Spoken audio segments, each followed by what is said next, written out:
The candles at Ashcombe House burned by the hundred that night, and every one of them seemed to have been lit to show the room exactly how little Frances Ellery had to her name. She stood at the edge of the long gallery in a gown of pale muslin that had been turned twice at the hem and dyed once to hide the wear, and around her the daughters of better houses moved in silk that caught the light like water.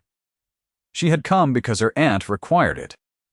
She had come because a portionless young woman of 23, who refused an invitation, was a young woman who had given up, and Frances had not yet given up, though the season had spent 5 weeks teaching her the shape of that surrender. A woman near the card tables lowered her voice, which in a crowded room is only another way of aiming it. "The Ellery girl," she said, "has nothing but her manners, and manners do not settle a jointure." The 2 ladies beside her laughed the small laugh that costs nothing and buys a whole evening of superiority. Frances heard it. She had trained her face for a year to receive such things without flinching, and so her face received it now, still and pleasant, and giving nothing back. She had learned the trick of it in her first month in town, standing at the edge of a supper room while 2 matrons discussed her prospects as though she were a lot at auction. The trick was to breathe slowly, and to fix her eyes on a middle distance and to let the words pass through her without lodging. It worked on the surface where it needed to work. Underneath, each one still found its mark. She counted the candles instead, because counting was a thing to do with a mind that had nowhere else to go. She reached 40 before she lost the thread, and by then the 2 ladies had moved on to a fresher subject, and Frances allowed herself the smallest exhalation. Her gloves were too tight at the wrist, mended once at the seam where the thread showed. If one knew to look, she kept her hands folded so that no one would look. This was the whole of her craft. Now the endless small arithmetic of concealment, and she was very tired of it. And she had 4 more weeks of the season to endure before her aunt would release her back to the country. And the quiet. At the far end of the gallery where the crowd thinned against the terrace doors, a man stood alone and did not appear to be enjoying himself. He was tall, dressed in a dark blue coat cut without ornament, and he held a glass he had not drunk from. When the laughter reached him, he turned his head, slowly, the way a man turns toward a sound he has decided to remember. His gaze crossed the length of the room and settled on Frances for the space of 1 breath, and then he looked away, and no one saw it but her. You may think you already know how this evening ends. Stay with me. What Frances did not yet understand, what the whole glittering room did not understand, was that the man by the terrace doors had spent 3 years learning to say nothing, and that his silence had a reason, and that the reason had a name he had not spoken aloud since the winter it was buried. She was the daughter of a country clergyman who had died, owing more than the living had ever paid him.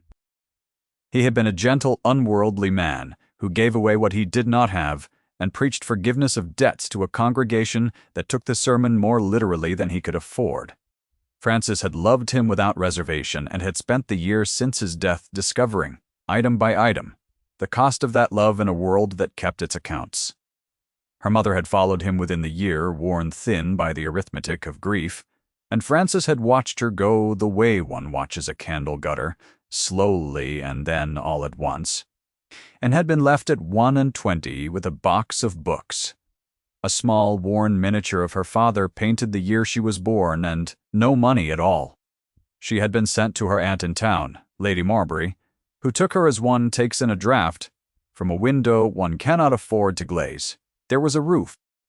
There was a place at the table below the salt where the conversation reached her thinned and second hand. There was, above all, the season into which Lady Marbury flung her niece each spring like a coin tossed into a well, hoping against evidence to hear it strike something. Her aunt was not an unkind woman precisely. She was a frightened one, a widow whose own hold on respectability was narrower than she liked to admit, and she had calculated that a niece married well was an asset, and a niece married never was a permanent charge, and she conducted herself according to that sum with a consistency Frances had learned neither to resent nor to expect anything else from. Frances knew what she was to the season. She had heard the word for it in 3 different drawing rooms. Portionless. It sat on her like a name she had not chosen and could not shed, and it meant that whatever else she was, however she read or sang or listened, the ledger came first, and the ledger said nothing. She had made her peace with the arithmetic. What she had not made her peace with was the pity, which was worse than cruelty because it asked her to be grateful for it. The man by the terrace doors was Adrian Vane, the Duke of Rothermere, and the season had a word for him as well. Cold. It was said he had not danced in 3 years, that he had come to town only to satisfy his solicitors that the line would continue, that he chose a wife, the way other men chose a horse, for soundness and quiet, and the promise of no trouble. The mothers of the season both feared and wanted him. He was the largest fortune to appear in years, and he moved through the ballrooms like weather nobody could predict, and he spoke to almost no one. He had watched Frances for longer than 1 breath, though she had counted only the 1. He had watched her receive the laughter and give nothing back, and something in the discipline of her stillness had reached him where louder things could not. He did not know her name yet. He would learn it before the night was over, and he would not forget it, and the not forgetting would begin the slow undoing of everything the season believed about him. The next morning, Frances walked to the circulating library in the rain, because Lady Marbury had a headache and the errand fell to her, and because the walk was the 1 hour of the day that belonged to nobody but herself.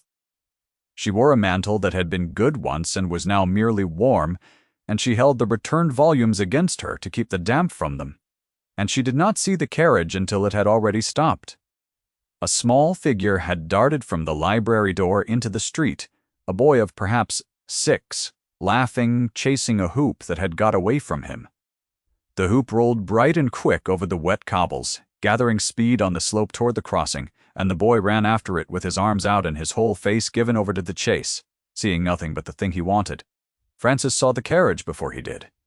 It was slowing, but slowing was not stopping, and the great dark horse was nearly on the child, and there was no time to call out and no chance he would hear.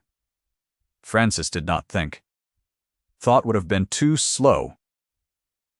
She dropped the books into the mud and crossed the space between them, and caught the child by the back of his coat and pulled him against her, hard folding her own body over his, and the carriage horse shied sideways with a sound like tearing cloth, and the wheel passed over the hoop and crushed it flat against the stones where the boy had been standing.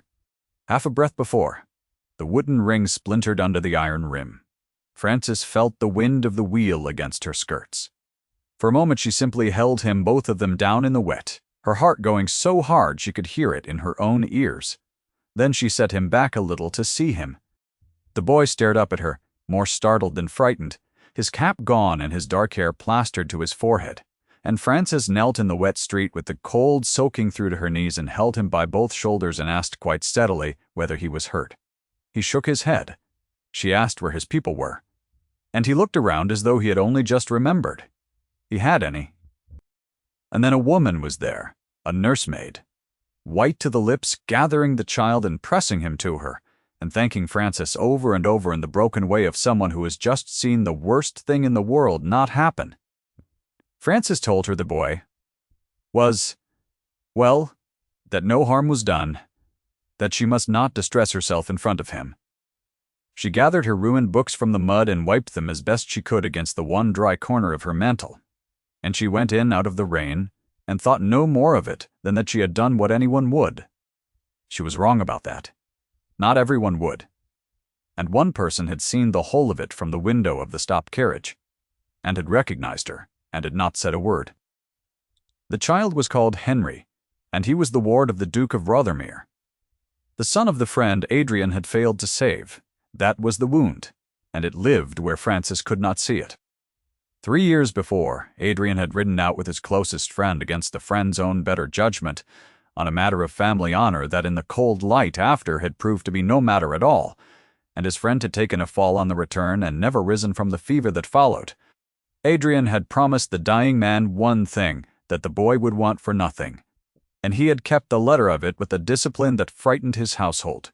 Henry wanted for nothing. Henry had every comfort money could purchase, and a guardian who could not look at him without seeing the grave he had helped to dig. And so the guardian had learned not to look, and the boy had learned not to expect it. Adrian had been in the carriage that morning because he took Henry to the library himself on the days he could bear to, and could not manage the words to fill the drive. They rode most of the way in a silence the boy had stopped trying to break, the man looking out one window and the child out the other. Two people bound by a dead man neither of them would name.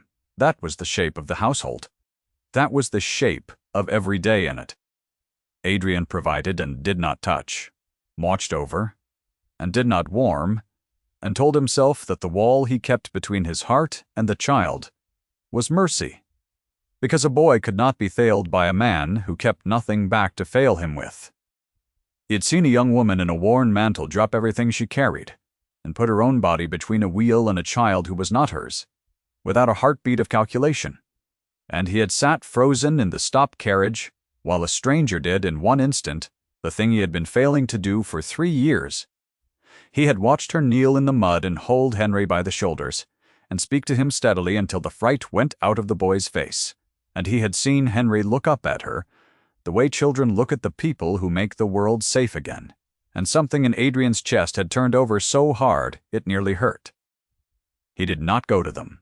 He could not have said why not, except that whatever he was feeling was too large to be brought out into a wet street among strangers. He learned her name from the library clerk instead. Miss Ellery, of Wimpole Street, niece to Lady Marbury. He wrote it down in the small book he carried, though he did not need to, because he knew already that he would not forget it, and he did not tell her he had seen. The season ground on, indifferent to any of them, keeping its own accounts. There was a musicale at the Cavendishes, where Frances was asked to turn pages for a young lady with a fortune and a middling voice, because no one wished to hear Frances herself play, and she turned them without complaint and stood at the performer's shoulder in the candlelight, where the whole room could see that she was useful and unmarriageable in the same glance. She watched Lady Marbury's face fall by degrees, as the evening produced no gentleman, no interest, no strike of the coin against anything at all. Her aunt had a way of looking at her at such moments, a look that held no cruelty, and a great deal of disappointment, and Frances had come to find the disappointment harder to bear than any open unkindness, because there was nothing in it she could answer. There was a card party where a dowager named Lady Cordelia Vane, aunt to the Duke and the great engine of his marriage prospects, arranged her niece by preference at the center of every room. The niece was Miss Augusta Hartley, a beauty with £8,000 and a laugh like cut crystal, and the whole apparatus of the season had decided she was to be the next Duchess of Rothermere. Lady Cordelia noticed Frances the way a general notices unfavorable ground. At the card party she looked her niece's rival over from hem to crown, and pronounced her verdict to Augusta behind a painted fan not quite quietly enough. "That is the Ellery girl," she said. "A clergyman's daughter with a mended gown and not a shilling to bless herself. She is nothing to trouble yourself over." Augusta laughed the crystal laugh, and Frances, 3 chairs away, kept her eyes on her cards, and felt the old words settle on her again. Nothing. She had begun to wonder whether saying it often enough could make it true. It was that same week that the Duke of Rothermere did the thing that set the drawing-rooms alight. He called, in person, at Lady Marbury's modest house in Wimpole Street, and he asked to see Miss Ellery, and he brought his ward with him. Frances came down to the parlor certain there had been a mistake. The Duke stood by the window with his hat in his hand, and the boy Henry stood half behind him. And Frances knew the child at once, and the knowing showed on her face before she could stop it. The Duke saw it. "Henry wished to thank you," he said, his voice low and level, giving nothing away. "He nearly ran under my carriage, and you prevented it. That is not a thing I intend to leave unacknowledged." Frances said that it had been nothing, that anyone would have done the same. And the Duke looked at her for a long moment and said quietly that in his experience anyone did not. He asked whether he might sit. She said, "Of course, Your Grace," and rang for tea she was not certain the house could spare, and the strangest half-hour of her life began. He did not speak like a man who had come to flatter. He asked her once the tea had come and Lady Marbury had installed herself in the corner with the transparent intention of missing nothing, about the books she had been carrying the morning of the accident. Frances named them: a volume of sermons she had been returning for her aunt, and a novel she had been keeping back one more day for herself, and the Duke said he had read the sermons and found the man tedious, and had read the novel and thought better of it than he had expected to. They argued mildly about the novel's ending, which Frances defended, and he did not, and she found herself leaning forward to make her point before she remembered to whom she was making it. He listened as though her opinion were a thing that might change. No one had listened to her that way in a very long time. Frances forgot for whole minutes together who he was and what she was, and let herself simply talk. And the forgetting was so unfamiliar and so pleasant that when she caught herself at it she felt almost ashamed, as though she had been discovered doing something above her station. Henry, meanwhile, had grown bored of sitting, and had wandered to the pianoforte in the corner, and when Frances saw him reaching up toward the keys with the particular focus of a child about to make a great deal of noise, she rose and went and sat beside him on the bench. She did not tell him not to touch it. She took his small hands and set them where they should go and pressed them down one at a time, and named the notes to him, and picked out a simple air a half note at a time with the boy's fingers under her own. Henry watched the sounds come out of the box beneath his hands as though she had shown him a small and private miracle, and then he laughed, delighted, and reached to do it again. The Duke did not laugh. Something moved across his face, some shifting of the ice over deep water, and he watched the woman and the child at the pianoforte with an expression Frances did not see because her back was to him. When she turned, his face was composed again. He rose. He said he had taken enough of her afternoon. At the door he paused and said in the same level voice that Henry did not take to people, that he had not taken to anyone in a long while. Then he put on his hat and was gone, and Frances stood in the emptied parlor and could not have said what had just occurred, only that the room felt colder without him in it, which made no sense at all. Here is a small thing worth telling you, because Frances herself did not know it yet. When a person has been told for a year that she is nothing, the first kindness that treats her, as something does not feel like joy, it feels like danger. If any of this is settling into you the way it settled into her, stay close. Because the season was not finished with her, and neither was he.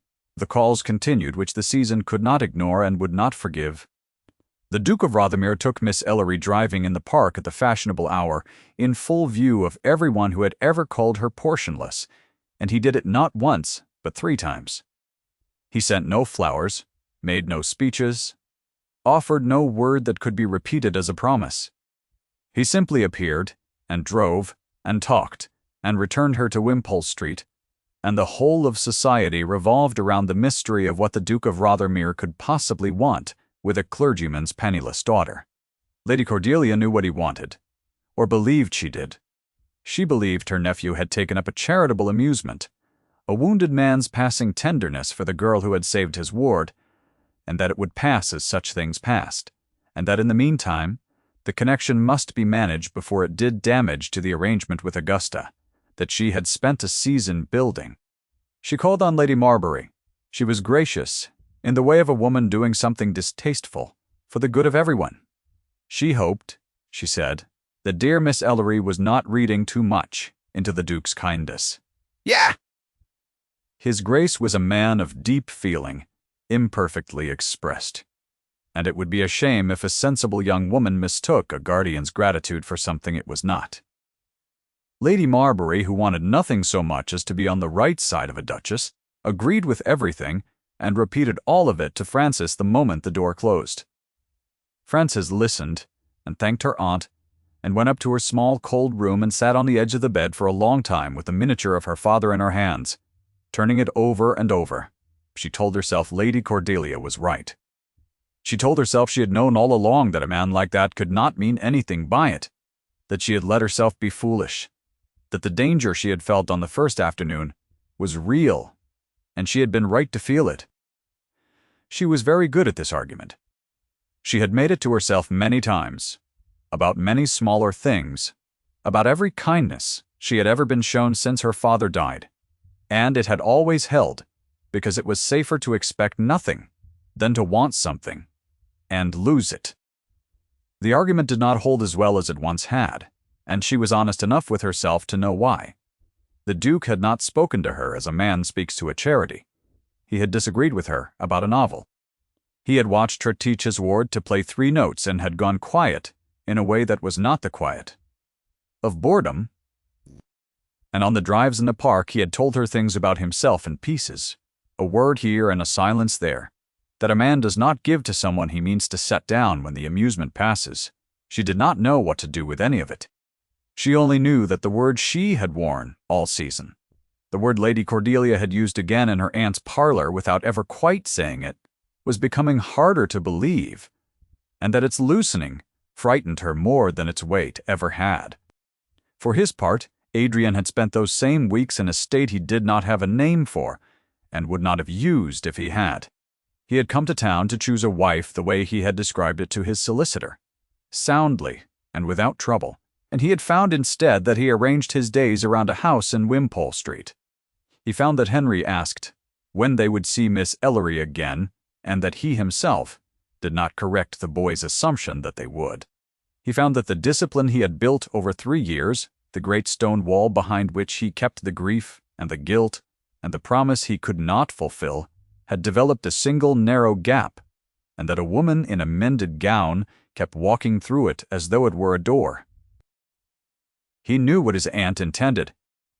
He knew the season had married him to Augusta Hartley in every conversation but his own, that the settlements had been half drawn in a dozen imaginations, that Lady Cordelia had been arranging the match since before he came to town, and considered his consent a formality she would collect, when convenient. And he found, examining the matter with the coldness he was famous for, that he did not want it. He tried to make himself want it. Augusta was handsome and well-dowered and would have suited the man he had been 3 years ago, the man who wanted no trouble and no feeling, and a wife who would leave his grief undisturbed in its locked room. He was not that man any longer, though, or he was ceasing to be, and the ceasing had a shape, and the shape was a young woman reaching for a child in a wet street without stopping to count the cost. He thought of it at odd hours. He thought of it over his solicitor's papers and across his own dinner table. And in the long silences of the drive to the library.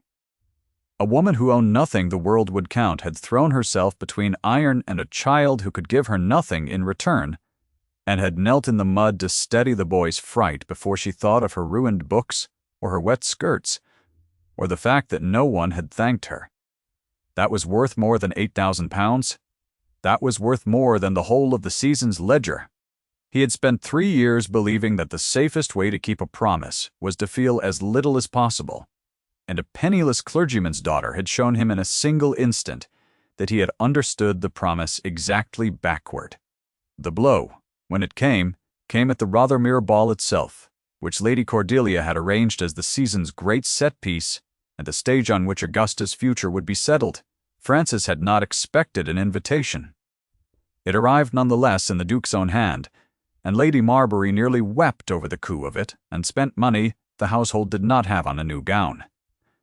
And Francis went, against every instinct that told her the evening was a trap. It was. Not the Duke's, but his aunt's. Lady Cordelia had determined that the connection would be ended publicly and finally in her own house, where the ending could be witnessed and could not be undone. She waited until the rooms were full, until the music paused between sets, until Francis stood near the center of the floor where a small crowd had gathered, and then she moved, with Augusta gleaming at her side, and she spoke in a voice pitched for an audience. "Miss Ellery," she said, "how brave of you to come. I confess, I did not think you would, given the awkwardness." She let the word hang in the warm, bright air, and the nearest heads turned, and the turning spread outward through the crowd the way a stone's ring spreads across a pond. "We are all so fond of my nephew's little charities," Lady Cordelia went on, her voice pitched with the ease of a woman who has held a room before and knows exactly how much to give it. "A girl of sense," she said, "knows when a kindness has run its course. There is no shame in a clergyman's daughter knowing her place." It is, after all, the only fortune you were left. The word again, unspoken and everywhere, the same word that had followed Frances since her first week in town, laid down now in a ballroom full of candlelight for everyone to hear. The crowd went still with the particular stillness of people enjoying a cruelty they will later say they deplored. Somewhere behind the ring of watchers, a fan snapped shut. Augusta Hartley smiled behind her own, the crystal laugh held just below the surface. Waiting. Frances stood in the center of the ring of candlelight in the new gown her aunt could not afford, with the whole room watching to see whether she would break. And she understood with a terrible clarity that this had been arranged, that the invitation in the Duke's own hand had led her here to precisely this, and that there was no door in the world she could walk out of that would not be a door the season would talk about for a month. She did not break. Something in her went very quiet and very far away. Instead, the way a house goes quiet when the last person leaves it, and she understood that the argument she had made to herself in the cold little room had been right after all, that she had been a diversion, and now the diversion was over. And that the kindest thing she could do was to agree with Lady Cordelia and remove herself before the pity started. She opened her mouth to say something gracious. She had spent a year learning to say gracious things while bleeding. She never said it, because across the length of the ballroom through the parting crowd, the Duke of Rothermere was walking toward her. And he did not stop. He had heard it. He had been at the far end of the room, and he had heard his aunt's voice do the thing it did, and he had set down his glass and he had begun to walk, and the crowd had felt him coming before they turned and saw him, and had opened before him like a field before wind. He crossed the whole width of the floor in the silence his aunt had made, and he did not look at Lady Cordelia, and he did not look at Augusta, and he stopped in front of Frances and held out his hand. The room did not breathe. Lady Cordelia's fan stilled in the air. Adrian Vane looked at Frances Ellery, only at her, and he spoke so that every soul in the room could hear it. Miss Ellery has consented to be my wife. That was all. 12 words could not have been more exactly weighed. He had not consulted her. He had not asked. He had claimed it, in front of the people who had spent a season deciding she was nothing, and he had staked his name and his rank on the claim before she could refuse it. And he stood with his hand extended and waited, and the whole enormous machinery of the season hung suspended on whether she would take it. Frances looked at the offered hand. She looked at his face, which was not cold at all now, which had never truly been cold, which had only been a locked room she had somehow been given the key to without knowing when. She thought of the wet street, and the boy, and the pianoforte, and the 3 drives in the park, where he had said nothing and meant everything. She put her hand in his. The room came apart into sound. Lady Cordelia said her nephew's name once, sharply, the way one calls a child back from a ledge. And Adrian turned to her at last. He did not raise his voice. He said only that Frances had shown his household more true feeling in a month than his rank had purchased in a lifetime, and that he would be glad if his aunt would wish them joy, and that if she could not, the carriages were at the door. It was not cruel. It was merely final. Lady Cordelia, who had never in her life been spoken to as an obstacle rather than an authority, found that she had no line prepared for it, and her mouth opened and closed, and Augusta had already stepped back into the crowd as though she had never been at its front, and the season watching. Deciding within the space of a minute that it had known all along, Adrian did not let go of Frances's hand. He drew it through his arm and turned her away from the ring of faces, and he walked her, not toward the dancing, but toward the terrace doors where he had stood alone on the first night she ever saw him, and he opened them onto the cold, clean dark, and for a moment they simply stood there and breathed. "I ought to have asked you," he said. His voice had lost the levelness at last. "I found I could not risk your saying no before I had said it. In front of them, forgive me." Frances discovered she was not angry, though she had every right to the anger, and had been collecting reasons for it all season.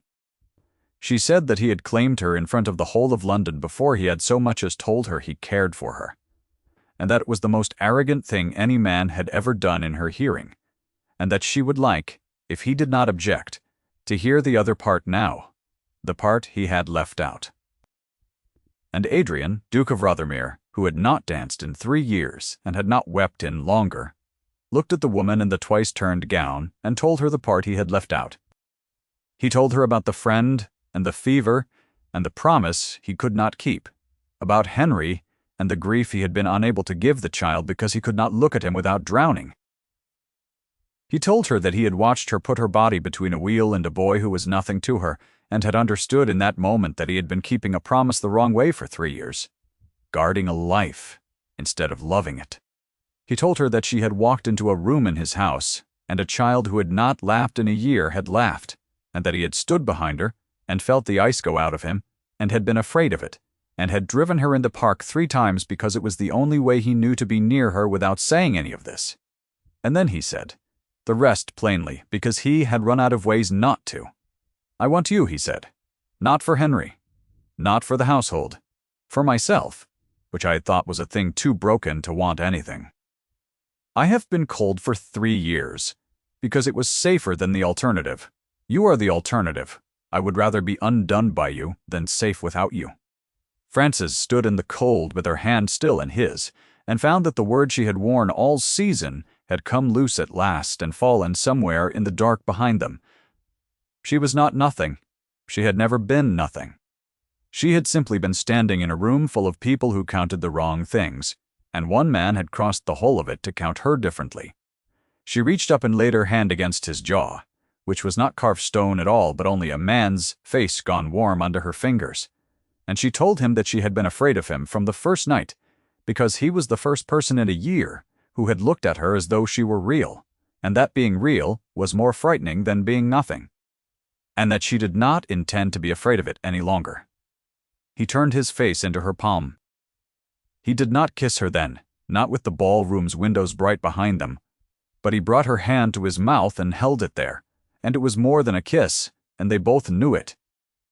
They were married in the autumn, quietly, in a small church far from the season's eyes, with Henry standing between them holding the ring on a cushion and taking the office with tremendous 6-year-old gravity. Lady Cordelia did not attend, and then, some months later, sent a letter that was as close to an apology as her pride could manufacture, and Frances, who had no room in her new life for old wounds, answered it kindly, and the breach closed by degrees the way the season's breaches did. By Christmas they were at Rothermere, the great house in the north that Adrian had avoided for 3 years because it held too many rooms his friend had laughed in. Frances had opened those rooms one by one. She had found the pianoforte under its holland cover in the music room and had it tuned, and in the evenings now she played, badly and happily, while Henry turned the pages he could not yet read, and Adrian sat by the fire and watched them with the particular stillness that no longer had any coldness left in it. On the last night before the New Year, the snow came down, thick past the tall windows, and Henry had fallen asleep on the hearthrug with a wooden horse in his hand, and Frances sat at the pianoforte and picked out the simple air she had taught the boy in a borrowed parlor in the spring, one small note at a time. Adrian rose and came and stood behind her as he had that first afternoon, and this time she knew he was there, and she did not stop playing, and he laid his hand on her shoulder, and she leaned her cheek against it. The season had called her Portionless, and it had been right about the ledger, and wrong about everything that mattered. She had come to that first ballroom with nothing the room could count, and she had left it in the end with the only thing she had ever wanted, which was to be seen by someone whose seeing was true. The snow fell. The fire held. The last note of the simple air hung in the warm air and did not quite fade, and Adrian bent and kissed the top of her head, and neither of them said anything, because there was nothing left that needed saying. If Frances and Adrian's story stayed with you, stay a moment longer, and tell me the part that moved you most. It costs nothing, and it means a great deal, and I am grateful, as always, that you stayed until the end.